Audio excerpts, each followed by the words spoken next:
Hey guys, in this video, we're going to take a look at how you can set the home screen layout to home in app screens or home screen only on the Samsung Galaxy S22 series. First, tap on the home button to go back to the home screen.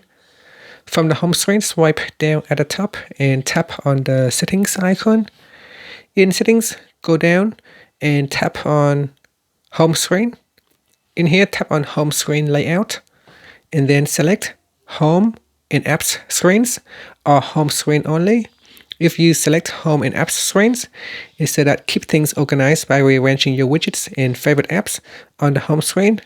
All your apps will be shown on the apps screen.